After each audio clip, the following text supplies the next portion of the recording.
Bom dia, irmãos. Vamos dar continuidade à nossa escola bíblica, né?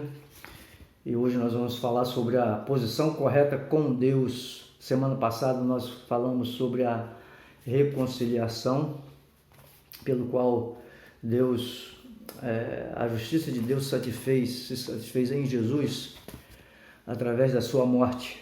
E com isso, através da sua morte, a ira de Deus se esgotou, se apaziguou e também fez com que nós reconciliássemos com o Senhor. Então, se não fosse Jesus, nós estaríamos perdidos hoje, né? Mas Deus fez isso por nós, né? Nós não éramos merecedor, mas Ele fez isso por nós, né? E aqui no nosso boletim fala assim, né?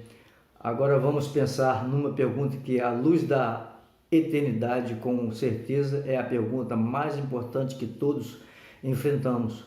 Como uma mulher e um homem pode ser livre, pode vir a ter um relacionamento correto com Deus, infinitamente santo e justo? Afinal, Jesus disse: pois que adianta o homem ganhar o mundo inteiro e perder a sua alma? Marcos 8,36 nos fala sobre isso. E aqui fala assim, né? Que valor há em se obter todo o que o mundo oferece, se uma pessoa morre e não pode desfrutá-la? Ou qual a virtude de se amontoar um mundo de possessões terrenas durante alguns poucos anos, se isso significa perder sua vida, né? Nos traz à memória aquela passagem bíblica do homem que aumentou os seus celeiros, né? E para amontoar as coisas que ele tinha plantado. Mas uma voz de noite falou para ele: louco, esta noite o que? Te pedirão a tua alma, o que tens preparado e para quem será, né? Então aí, conforme diz aqui no finalzinho aqui, né? Juntou, mas perdeu a sua alma, né? Pois que adianta ao homem ganhar o mundo inteiro e perder a sua alma? Então, tudo que ele fez foi em vão, né? Então, aí diz aqui o seguinte, prosseguindo aqui no boletim, né? Então, o que significa ter um relacionamento correto com Deus? Como o próprio Deus é perfeito, justo e não pode olhar com favor para qualquer injustiça.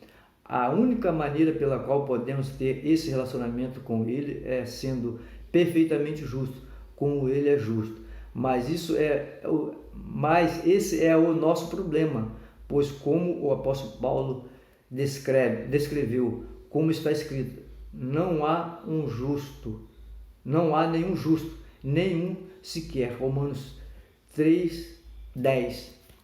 Mas nós não podemos ser justos como Ele é, porque Ele é Deus. Mas através da tua palavra nós podemos ser seu imitador. A tua palavra fala que sem a santidade nós jamais vamos ver o Senhor. Em todo tempo, para nós tornarmos parecido com Ele, nós devemos meditar na sua palavra dia e noite. Aí nós vamos nos aproximar mais e mais de Deus. Isaías 55, versículo 6 fala que nós devemos buscar ao Senhor enquanto se pode achar, invocar enquanto está perto. Então, em todo tempo nós temos que buscar ao Senhor. De dia e de noite, conforme fala Salmo 1, né? Diante desse fato, o que devemos fazer? Será que podemos nos esforçar mais? Na verdade, isso não ajudará, porque, como Paulo disse, portanto, ninguém será declarado justo diante dele, baseando-se na obediência da lei, pois é mediante a lei que nos tornamos plenamente conscientes do pecado. Romanos 3:20 nos fala sobre isso. Entendeu? Então, não depende de nós. Vemos que, independentemente do que tentamos nunca iremos atingir a perfeita justiça de Deus, a perfeita justiça que Deus aceitará. Então fica a pergunta: como podemos alcançar um relacionamento correto com Ele? Conforme eu já disse, através da sua palavra, obediência à sua palavra, em todo o tempo, fazendo a vontade dEle. Aí nós vamos nos tornar parecido com Ele. Entendeu? Então, como fala, fica a pergunta: como podemos alcançar esse relacionamento? Através de todo o tempo estar buscando a Ele. Então, não é que nós vamos ser justos igual a Ele, mas vamos ter a aparência de Cristo. Entendeu? E devemos ser, é claro que devemos ser imitador dele. A justiça de Deus, o tópico 1. Felizmente o apóstolo Paulo responde a essa pergunta em Romanos 3, de 21 a 26, pois depois descreve a nossa situação no versículo 20. Paulo anuncia que Deus providenciou uma solução para nós, mas agora se manifestou uma justiça que provém de Deus, independente da lei, da qual testemunham a lei e a dos profetas. Vamos conferir o primeiro texto lá em cima, onde fala que 3, 21 a 26. Vamos lá, né? Diz assim a palavra de Deus: mas agora se manifestou uma justiça que provém de Deus, independente da lei, da qual testemunham a lei e os profetas. Justiça de Deus mediante a fé em Cristo, para todos os que crerem. Quer dizer, se você crer em Jesus Cristo, você vai ser liberto. A palavra de Deus fala: crer no Senhor Jesus Cristo e será salvo tu e tua casa. Não há distinção, pois todos pecaram e estão destituídos da glória de Deus, sendo justificado gratuitamente por sua graça, por meio da redenção que há em Cristo Jesus. Deus o ofereceu como sacrifício para propiciação mediante a fé, pelo seu sangue, demonstrando a sua justiça. Em sua tolerância havia deixado impunes os pecados anteriores cometidos, mas no presente demonstrou a sua justiça, a fim de ser justo e justificador daquele que tem fé em Jesus Cristo. Quer dizer, em outras palavras, daquele que crer no Senhor Jesus Cristo. Então temos que reconhecê-lo como nosso único e eterno e suficiente Salvador, para que o nosso Deus seja justo e justificador por nós. Então, é isso que esse versículo nos fala, né? Então, vamos caminhar mais um pouco aqui, né? O que é essa justiça de Deus? É uma justiça que Ele tanto exige quanto oferece para nós. É a justiça que Ele exige porque ela deve satisfazer plenamente a mais altas exigências da sua lei, tanto em seu preceito quanto em suas penalidades. Deve ser uma justiça que tanto cumpra perfeitamente os requisitos justos da sua lei, quanto satisfaça as exigências da sua justiça para com aquele que quebram a sua lei. Essa justiça, Deus então não é nada menos do que Essa justiça de Deus, então, não é nada menos do que a perfeita justiça de Jesus Cristo, que por meio de sua vida sem pecado e sua morte em obediência à vontade do Pai, cumpriu perfeitamente a lei de Deus, tanto em seus preceitos, tanto em sua penalidade. Em outras palavras, essa justiça que exige e fornece abrange a toda a obra de Cristo que temos estudado até aqui. Então, a justiça de Deus prevaleceu em nossas vidas, né?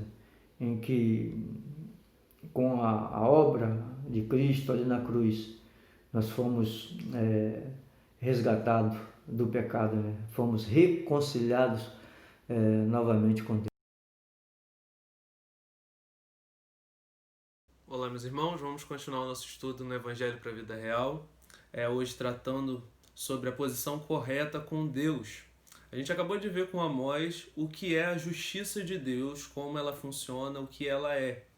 Isso nos leva a um questionamento de um tema que é muito abordado no Novo Testamento pelo apóstolo Paulo, nas cartas aos Romanos, tanto aos Romanos quanto na de Gálatas. E uma curiosidade muito interessante sobre justificação, que essa palavra ela aparece cerca de 40 vezes no Novo Testamento, sendo elas a maior parte escrita pelo apóstolo, nos livros do apóstolo Paulo, né?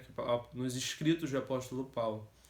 Mas isso nos leva à questão, o que é justificação?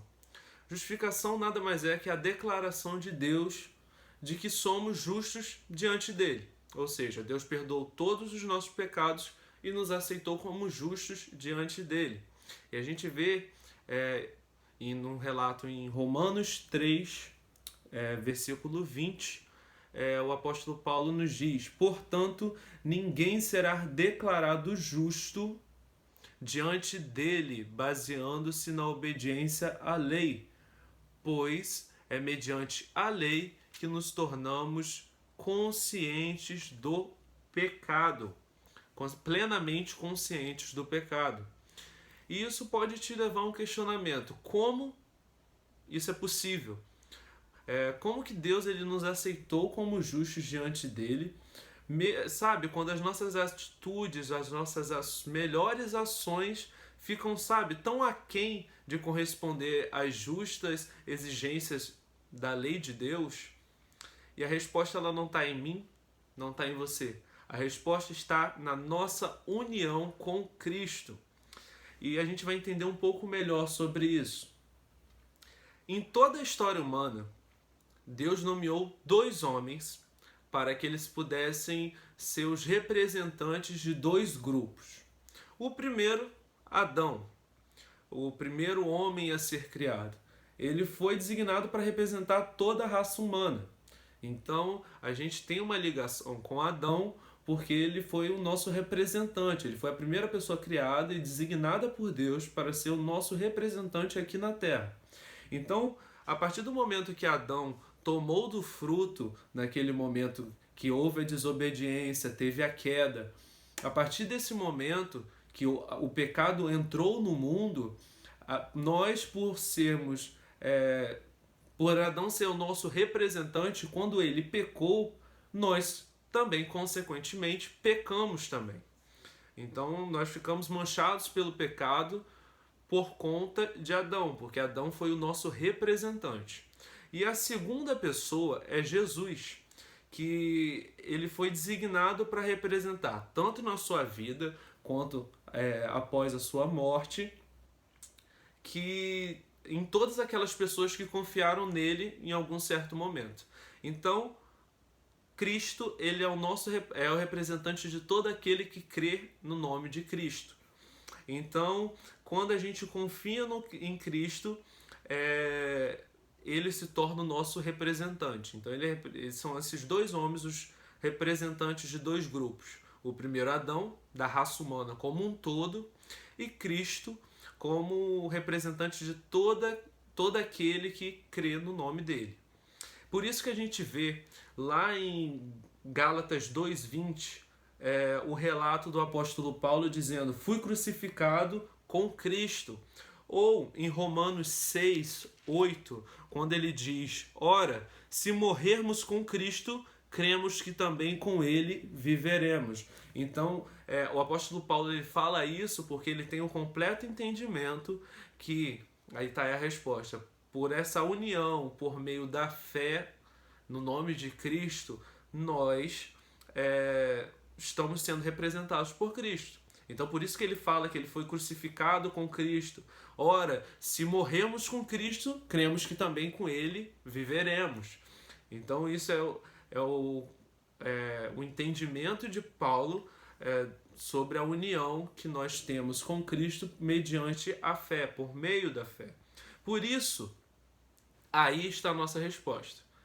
como que eu posso ser aceito por Deus, se tornando justo, né? A resposta está em Cristo. Porque Cristo, por a gente ter essa união, por Cristo representar todo aquele que crê no nome dele, por a gente ter Cristo como nosso representante, essa união por meio da fé nos torna justos. Então, somos justos porque somos representados por Cristo. Então, quando Deus nos declara justos, é por conta disso, é por causa de Cristo. Então, Deus nos declara justos mediante a verdadeira justiça alcançada por Cristo. Se Cristo não tivesse alcançado a justiça naquele então, Deus nos declara justos por conta de Cristo. Tentem entender. Deus cobrou de Cristo os nossos pecados. Aí Cristo morreu por conta dos nossos pecados, o cálice foi esvaziado. E Deus nos creditou, Ele nos abençoou com a sua justiça. Então, a gente só tem a justiça, a gente se tornou justos porque Cristo levou sobre si todos os nossos pecados. E a gente encontra isso lá em 2 Coríntios 5:21. Deus tornou pecado por nós aquele que não tinha pecado algum, o bode expiatório, Cristo, para que nele nos tornássemos justiça de Deus. Então a gente só se tornou justiça porque Cristo tomou sobre si os nossos pecados. Então, para resumir tudo isso, para que a gente tenha um entendimento claro do que é a justificação, simplesmente a justificação é a declaração de Deus que somos justos diante dele.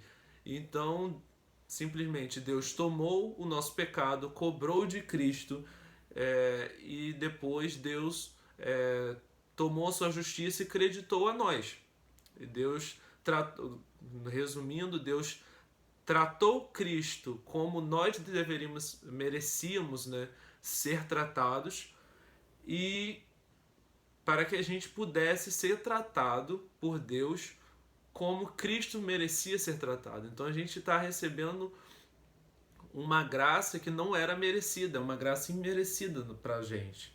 Então, que a gente possa ter esse entendimento claro em nossas cabeças. Então, primeiro a gente viu o que é a justiça de Deus, agora a gente entendeu mais um pouco sobre o que é a justificação, como ela funciona, e agora a gente vai entender o papel e a natureza da fé, mas não sou eu que vou falar. Então, fiquem com o Jonathan aí e continuem no nosso estudo.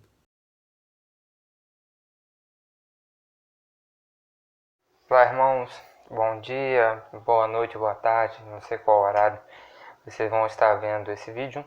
Vamos dar continuidade, né, à nossa EBD, né, com o livro O Evangelho para a Vida Real, capítulo 9, Natureza da Fé. Bom, antes de entrarmos no tema, vocês se lembram daquela passagem que Filipe encontra o jovem lendo a mensagem do profeta Isaías na carroça, e ele pergunta: você consegue entender o que você está lendo? E o jovem fala: mas como entenderei se não há quem me explique? O nosso tema hoje ele vai passar um pouco por isso também. Romanos 3:22 diz assim: isto é, a justiça de Deus pela fé em Jesus Cristo para todos e sobre todos os que creem, porque não há diferença. Então, é por meio da fé em Cristo que experimentamos o ato justificador de Deus e chegamos a um relacionamento correto com Ele. Nós vimos anteriormente que somos justificados por causa da nossa união com Cristo, mas aqui nós somos justificados pela fé. As duas afirmações elas são verdadeiras, porque é por meio da fé que estamos unidos a Cristo, ou seja, nós fomos justificados por Ele pela nossa união, mas nós estamos unidos por causa da fé, de modo que a vida dele se torna a nossa morte. e a justiça, de modo que a vida dele se torna a nossa morte e a justiça. Toda a obra objetiva de Cristo por nós é aplicada a nós e recebida por nós por meio da fé que nós temos em Cristo. Ou seja, tudo que Cristo fez chega até nós por causa da fé que temos em Cristo. Em Gálatas 2, versículos 15 e 16, diz assim, nós podemos ver, vamos ver agora a natureza da fé, né? Nós somos judeus por natureza, e não pecadores dentre os gentios, sabendo que o homem não é justificado pelas obras, mas pela fé em Cristo Jesus. Temos também crido em Jesus para sermos justificados pela fé em Cristo, e não pelas obras da lei, porquanto, pelas obras da lei, nenhuma carne será justificada. O que nós vemos aqui é que nós somos justificados pela fé em Cristo Jesus, e não por obras. Não importa se a pessoa é boazinha, faz ações sociais, se ela cumpre o que fala, se ela é honesta. Não é isso que vai salvá-la. O que vai salvá-la é o Evangelho de Cristo Jesus, é a fé que temos em Cristo Jesus. E um ponto interessante, né? Se você perguntar a um muçulmano, por que você vai, quando você morrer, você vai para o paraíso? Ele vai falar que vai. Mas por quê? Porque eu sou uma pessoa boa, porque eu cumpro tudo o que diz no Alcorão. E se você perguntar a um budista, você quando morrer vai para o paraíso? Também, ele vai falar que vai. Por quê? Porque ele é uma pessoa boa, não faz mal a ninguém, cumpre todos os ensinamentos.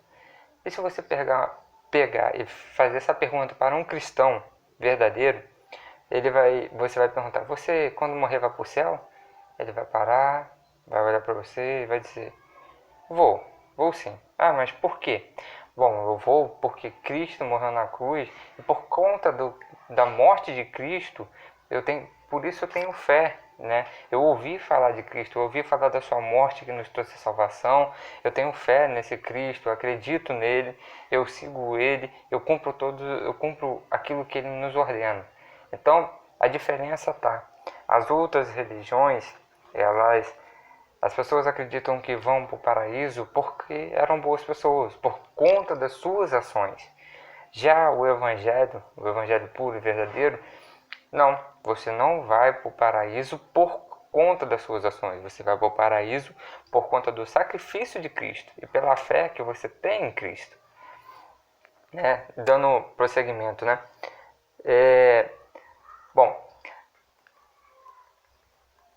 Nós somos justificados pela fé em Cristo Jesus, não por obras, como eu disse. E essa passagem que nós lemos, Paulo desenvolve ela mais plenamente em Romanos 3 e 4. Se puderem depois dar uma olhada, para vocês verem como isso acontece. Agora vamos explorar mais a natureza da fé. Vamos para Romanos 10, versículos 13 a 15. Porque todo aquele que invocar o nome do Senhor será salvo. Como, pois, invocarão aquele em quem não creram? E como crerão naquele de quem não ouviram? E como ouvirão, se não há quem pregue? E como pregarão, se não forem enviados?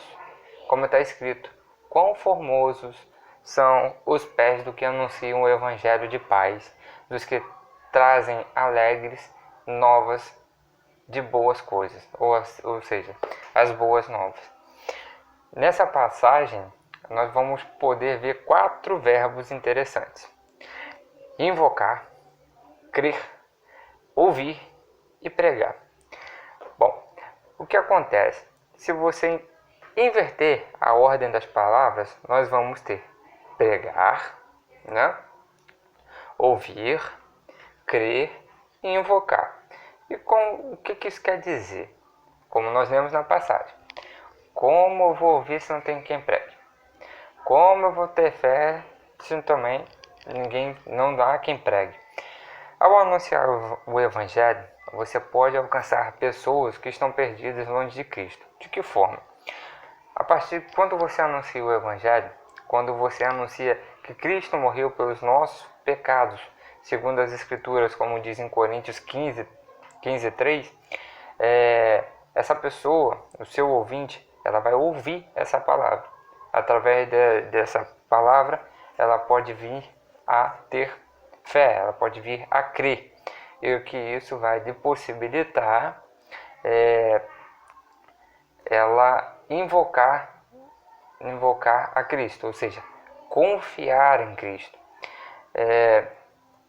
As Escrituras também nos ensinam que confiar em Cristo implica em renunciar a qualquer confiança em nossas próprias boas obras, quaisquer que sejam as formas que elas possam tomar. Por quê? Porque não é as boas obras que vai te levar para o céu. Não é as boas obras que vai te salvar. Como nós vimos, o que vai te salvar é a fé que você tem em Cristo. E essa fé vem mediante ouvir. E ouvir o quê? Ouvir a palavra. E a partir do momento que você prega, a pessoa te escuta. Através do que ela te escutou, ela tem fé. Ela reconhece que Cristo morreu pelos seus pecados, pelos nossos pecados. E ela passa a invocar, ela passa a confiar em Cristo, não tendo, eu vou para o céu por causa das minhas boas obras. Não, eu vou para o céu porque Cristo morreu em meu lugar. Então eu não tenho mérito nenhum na salvação. A partir desse momento, a pessoa sim tem acesso à salvação, reconhecendo que Cristo é o Senhor de sua vida, né? Quando chegamos a Cristo, então, de mãos vazias, não alegando mérito nosso, mas nos apegando pela fé ao sangue e à justiça, somos justificados.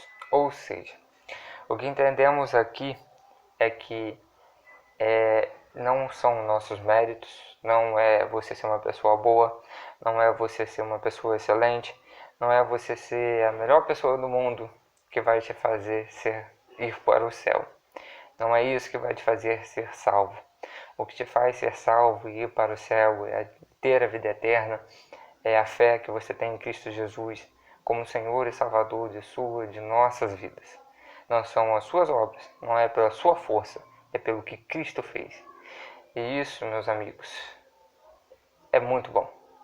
É bom e nos ensina de que esse orgulho que nós temos por conquistar as coisas por nós mesmos, por confiar em nós mesmos, é algo que não agrada a Cristo, pois nós devemos confiar nele. E isso não envolve só em relação à salvação, envolve todas as suas escolhas, envolve toda a sua vida. Para exemplificar, quando você sai de casa, você pede a Cristo para que Ele guarde o seu dia. Você coloca aquele dia nas mãos dele e tendo certeza e confiança total de que Ele está cuidando de você, você sai e sabe que o dia vai se resolver, os problemas vão se resolver ou não. Se você não tem esse tempo com Ele antes de sair de casa, ou ao acordar, ou quando chega, cuidado. Ok, vamos agora para o próximo tópico.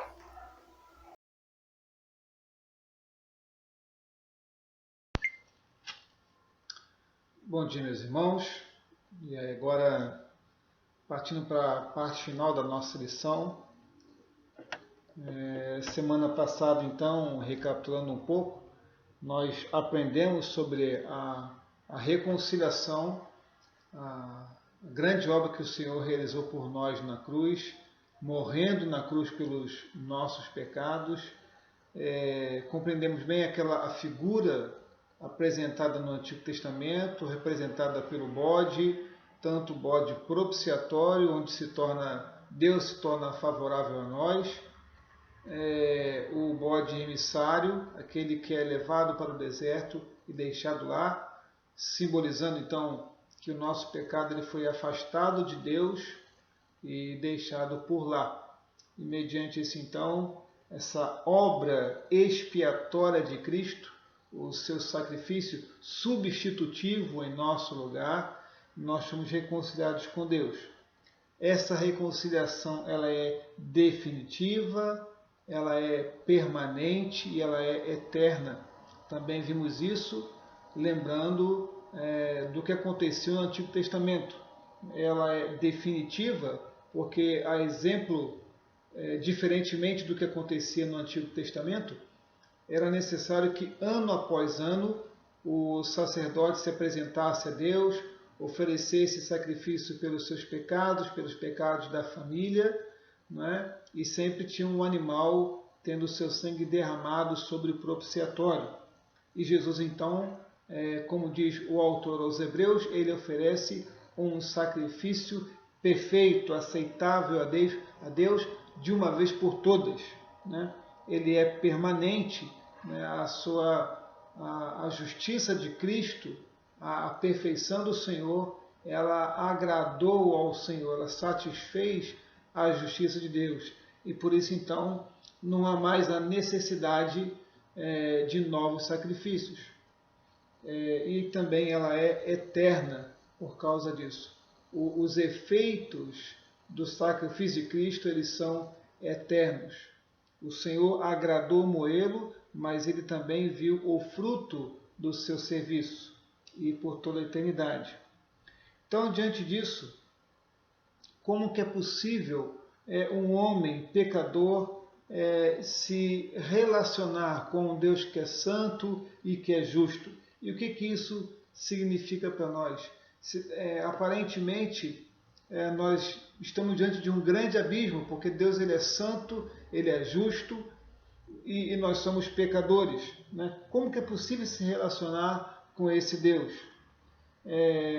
Se nós formos pensar na nossa moralidade, né, isso seria impossível. Não é possível nós nos aproximarmos de Deus baseados em nossa justiça própria. Mas também nós temos que pensar que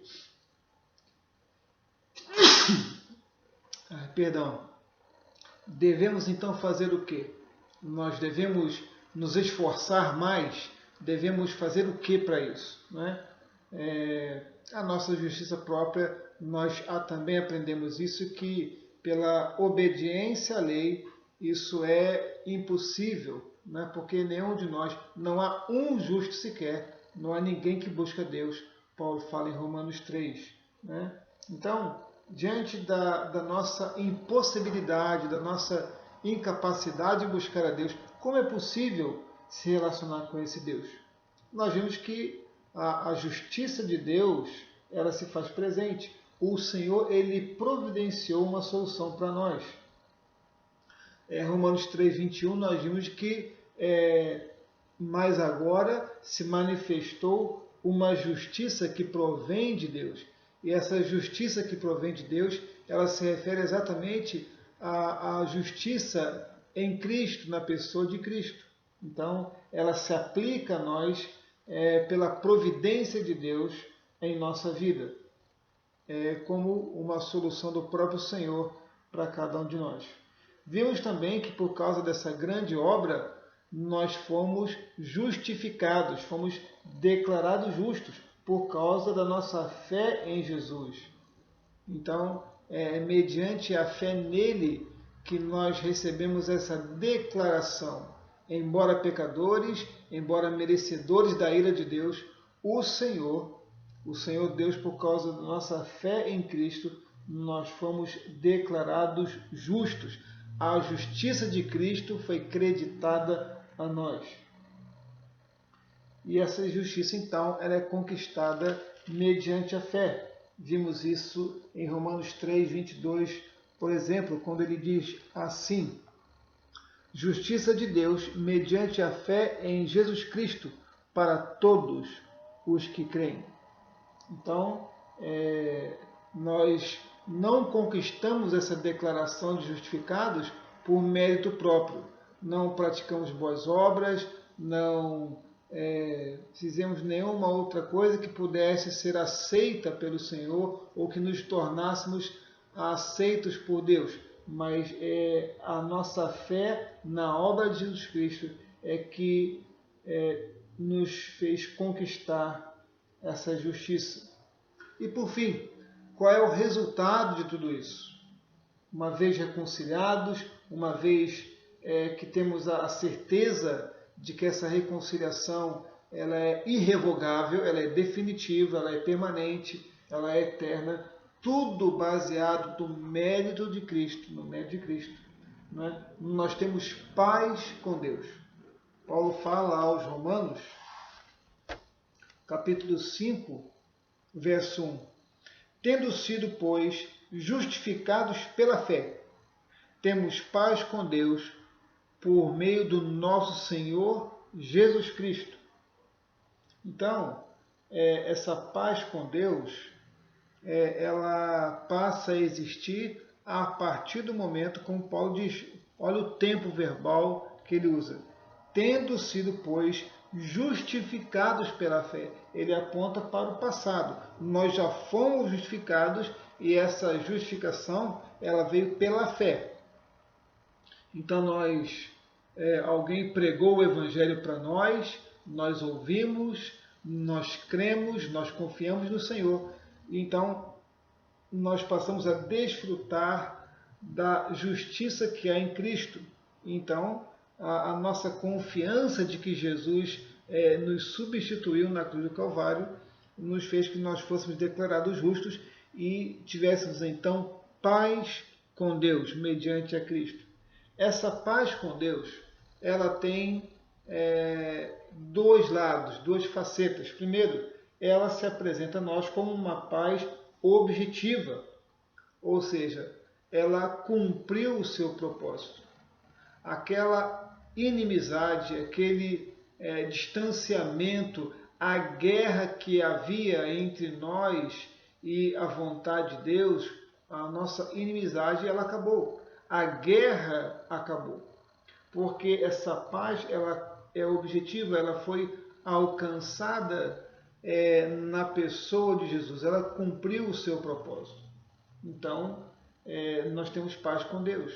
Temos a esperança, a convicção de que Cristo, ao nos substituir na cruz, ao morrer em nosso lugar e quando nós cremos nele, nós passamos a ter a convicção de que fomos salvos. E além de ser uma paz objetiva, no sentido de que ela alcançou o seu propósito de nos reconciliar com Deus, ela é também chamada de uma paz subjetiva. O que significa isso? Ou seja, ela é algo que é próprio a nós, é da nossa intimidade. Ela pertence ao domínio da nossa consciência. Com outras palavras, eu tenho certeza absoluta no meu coração hoje.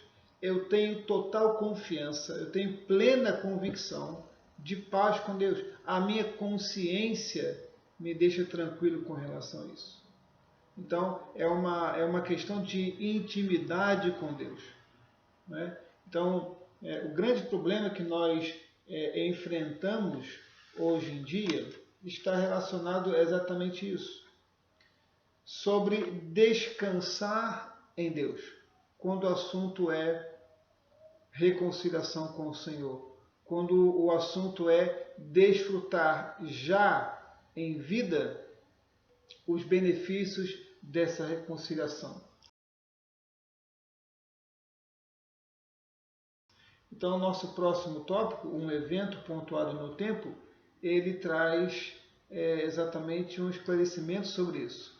Nós temos irmãos em Cristo que, por não compreenderem com clareza a doutrina da reconciliação, por não entenderem com clareza essa declaração de Deus a nosso respeito, que por causa da nossa fé em Cristo nós fomos declarados justos, ainda vivem carregando sobre os seus ombros um peso muito grande. E que peso é esse? Por exemplo, se eu pecar nesse momento e Jesus voltar, eu estou perdido. Eu não vou para o céu, porque quando Jesus voltou, eu estava em pecado. Então, nós já aprendemos, e essa necessidade de um ensino doutrinário sólido nas Escrituras, que alguns irmãos precisam entender, de que o Senhor, de fato, quando nós lembramos de novo da figura do bode emissário, aquele bode que é levado por um homem para um deserto e deixado lá, que o Senhor estava não somente o nosso pecado sendo afastado dele, mas várias outras expressões na Bíblia. Nós vimos que o Senhor, ele lança no mar do esquecimento, que o Senhor esquece, ele não considera mais aqueles pecados. E uma vez que o sacrifício de Cristo ele foi de uma vez por todas, significa que, por causa da nossa confiança em Cristo, os pecados que eu cometi no passado, os pecados que eu cometa hoje, ou qualquer pecado que eu ainda venha a cometer, eles foram pagos por Jesus. E o Senhor já nos perdoou, porque Cristo derramou o seu sangue na cruz em meu lugar. Então, entendemos que quando Paulo fala, tendo sido, pois, justificados, isso aconteceu exatamente no momento em que eu e você confiamos em Cristo. Nós reconhecemos a nossa natureza pecaminosa, reconhecemos que nós éramos merecedores da ira de Deus, estávamos caminhando para o inferno, não preparado para nós, mas primeiramente para o diabo e seus anjos, mas também para todos aqueles que se rebelaram contra Deus, que viviam uma vida independente dele, uma vida à sua maneira, seguindo o seu próprio coração, que é enganoso. Então, quando nós ouvimos o Evangelho e nós cremos em Cristo, a partir daquele momento que nós falamos, Senhor, eu entrego a minha vida a Ti. Eu confio na obra redentora, libertadora de Jesus na cruz do Calvário por mim. Eu creio que o Senhor morreu pelos meus pecados, o justo pelos injustos, e que essa sua grande obra ela me possibilita me reconciliar com Deus, a ter amizade com Deus novamente. Então, isso aconteceu, nós no momento fomos justificados no momento em que nós cremos. E em determinado momento da nossa história isso aconteceu. Mas o verso 2 ele vai além disso. Ele nos mostra de que o benefício da justificação ele é contínuo, ele é eterno. Que nós ainda desfrutamos durante toda a nossa peregrinação dessa justificação. O verso 2 de Romanos 5 diz assim, por meio de quem obtivemos acesso pela fé a esta graça, na qual agora estamos firmes e nos gloriamos na esperança da glória de Deus. Então, quando o autor destaca aqui no verso 2 de que obtivemos acesso pela fé a esta graça, a graça descrita aqui pelo apóstolo Paulo é exatamente essa declaração de justificação. Ou seja, o apóstolo Paulo está nos comunicando a nossa nova posição em Cristo. Isso é permanente, isso é eterno, isso é irrevogável. Então, a nossa justificação aconteceu no dia em que nós cremos, no dia em que nós cremos nele, mas também ela continua presente em nossa vida e nela nos gloriamos, nela na graça que estamos firmes e nos gloriamos. Nós estamos firmados nessa obra redentora de Cristo que aconteceu em um determinado dia e hora da nossa vida quando cremos, mas ela é atuante durante todos os nossos dias até Jesus voltar. Não é? Então, diante disso, a pergunta feita lá no início, né? Como que um pecador como eu pode se relacionar com Deus santo e justo? A resposta é essa. Não depende dos nossos méritos, não depende daquilo que você façamos, mas Cristo fez tudo por nós. Interessante quando nós lemos nas Escrituras de que Ele está conduzindo o povo pelo deserto e o povo reclama, Deus concede aquilo que eles necessitavam, roupa, calçado, água, e quando Deus concede comida, a provisão de Deus é tão exata, tão perfeita, de que quando Deus abre os céus e derrama aquilo que as Escrituras vão chamar de o pão dos anjos, que é o maná cai na beira de cada barraca. Ou seja, nem o esforço para ir buscar, nem o trabalho de ir buscar eles tinham. Deus deu a provisão para o seu físico da melhor maneira possível. Assim é com relação à salvação. O Senhor proveu para nós a nossa aquilo que nós mais necessitávamos, de maneira completa. A obra de Jesus na cruz, ela foi perfeita, completa, né? Fomos declarados justos e nada nem ninguém muda esse quadro. Nada e nem ninguém pode mudar o nosso estado diante de Deus, que hoje Cristo está assentado à direita de Deus. E a nossa posição é essa, segundo Paulo aos Efésios.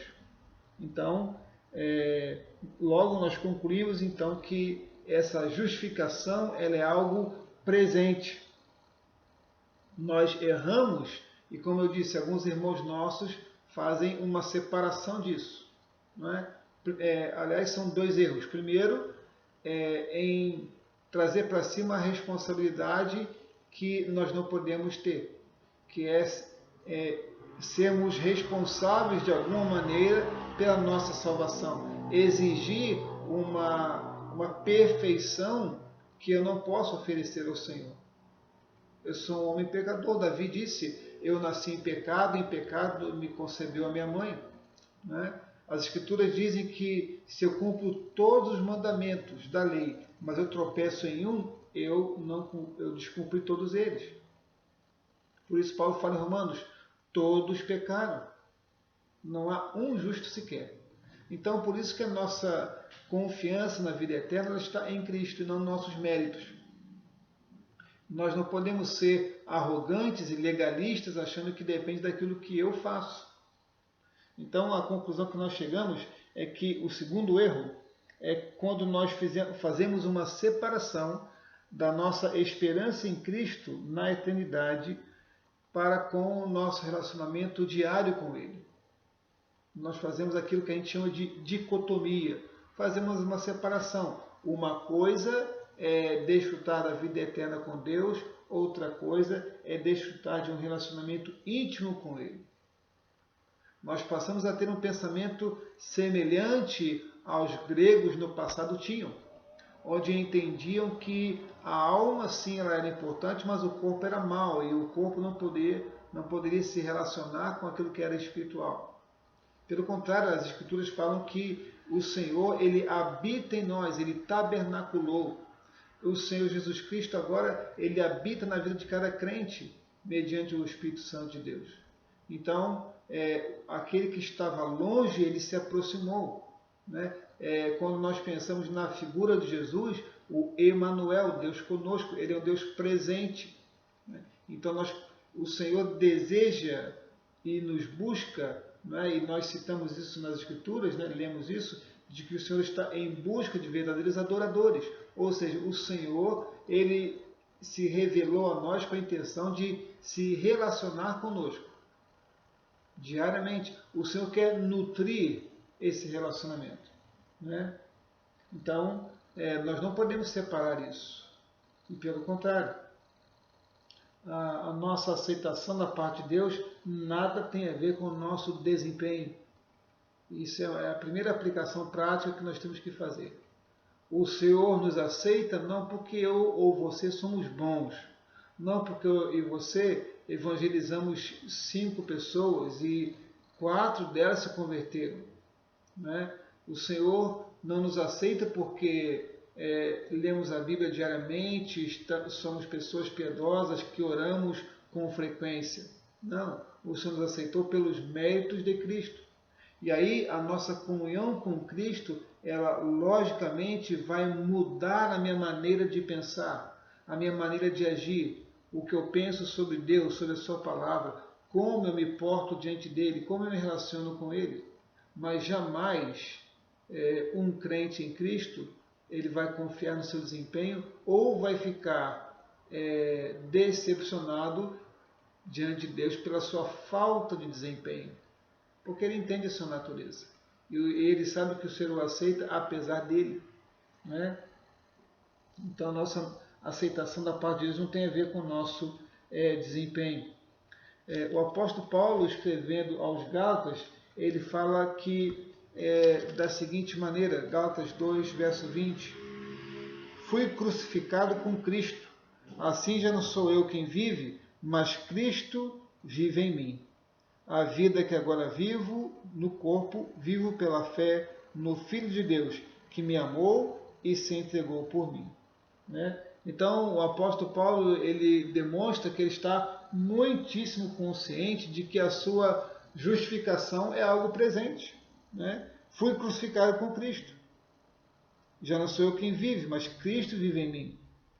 E agora a vida que agora vivo no corpo, eu vivo pela fé no Filho de Deus. Essa identificação com Cristo, esse relacionamento com Cristo, ele é permanente, ele está constante na vida de Paulo. Não é? Por isso nós não podemos confiar no nosso desempenho ou na falta dele. Nós temos que descansar de que a vida cristã só é possível ser vivida em Cristo. Por isso se chama vida cristã, vida em Cristo. Nós somos seguidores de Cristo. Nós dependemos sempre de Cristo para estarmos diante de Deus. Ele é o mediador. Então a pergunta que se faz nesse momento é, diante dessa grande obra redentora que o Senhor fez, essa libertação que nós tivemos do poder das trevas, do domínio do pecado, nós temos tido um relacionamento correto com Deus, baseado na justiça de Cristo? Ou seja, eu me aproximo de Deus com fé na pessoa de Jesus, crendo que a minha oração será ouvida, de que eu serei aceito por causa de Jesus, não pelo que eu fiz ou deixei de fazer? Segundo, eu confio somente em Jesus para minha salvação? Estou tranquilo quanto a isso? Ou eu sou um legalista que acho que preciso de alguma maneira fazer alguma coisa certinha para Deus me aceitar? Que a nossa confiança esteja em Cristo, que nós sejamos gratos a Ele e que essa gratidão ela se resulte em uma dedicação, em um serviço fiel a Ele, proclamando o Evangelho, testemunhando, fazendo discípulos do Senhor e a cada dia buscando mais e se tornando parecido com Jesus. Que o Senhor nos abençoe. Amém.